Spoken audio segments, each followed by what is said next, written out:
hello and नमस्ते welcome छ हाम्रो आज न्यू डे न्यू ब्लग जापानको पहिलो दिन हामी चाहिँ अहिले क्लास लिन्छौँ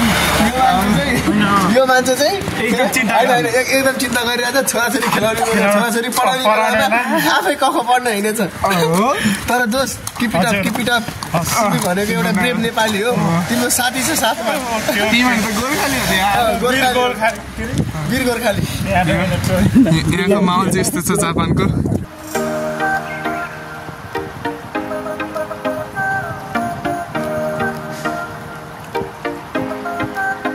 माहौल चाहिँ यस्तो छ जापानको केटाहरू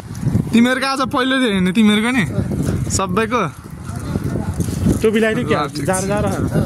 कता हो कस्तो चल्छ भन्नु पैसा टिप्न आएको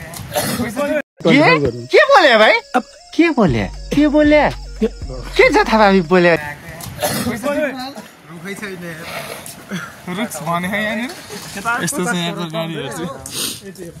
ठाउँ माहौल क्लास हिँडेको यार केही पनि खाएन त्यही हो ल भाइ भाइ अब घरबाट पैसा पठाउनु भन्यो भने चाहिँ गाडीले हान्यो भने 9 करोड दिने रहेछ त्यही भन्यो ल ठिक छ ल त्यही हो हामी अब क्लास जाँदैछौँ क्लास गरेर के कस्तो हुन्छ हामी तपाईँहरूलाई देखाउनेछौँ त्यही हो अहिले चाहिँ हामी यहाँ पसल जाँदैछौँ मिसे सामान किन्नुको लागि खाने कुराहरूको लागि अनि हाम्रो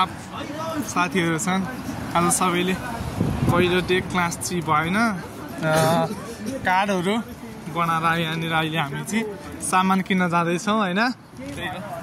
अनि के छ त बल्ल अब ब्याङ्कको कार्ड बन्न लागेको छ काम चाहिँ नसम्झिए पनि हुन्छ कस्तो फिल भइरहेको अहिले तिमीहरूलाई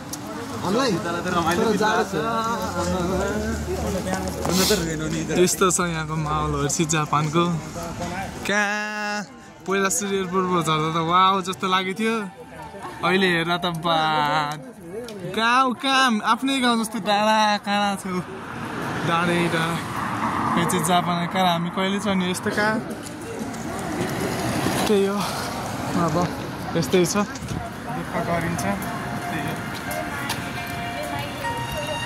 हेमाइने ओइ यहाँ त साउन्ड पनि बज्छ गीत हो के हो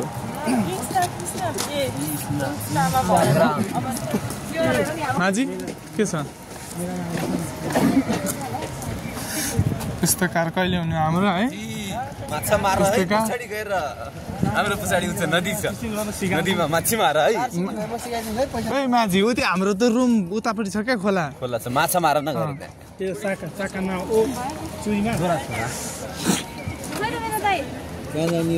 तिम्रो दाइ गयो भाउजू लिएर ए नदै दौडने हैन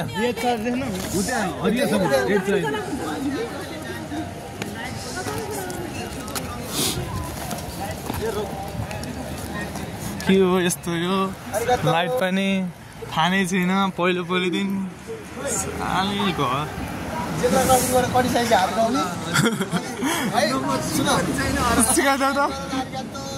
सिकाइदेऊ त कम्मललाई कसरी रे मैनाली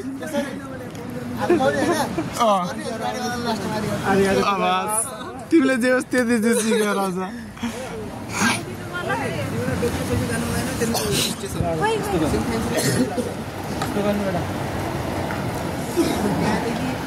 त्यही हो अब हामी चाहिँ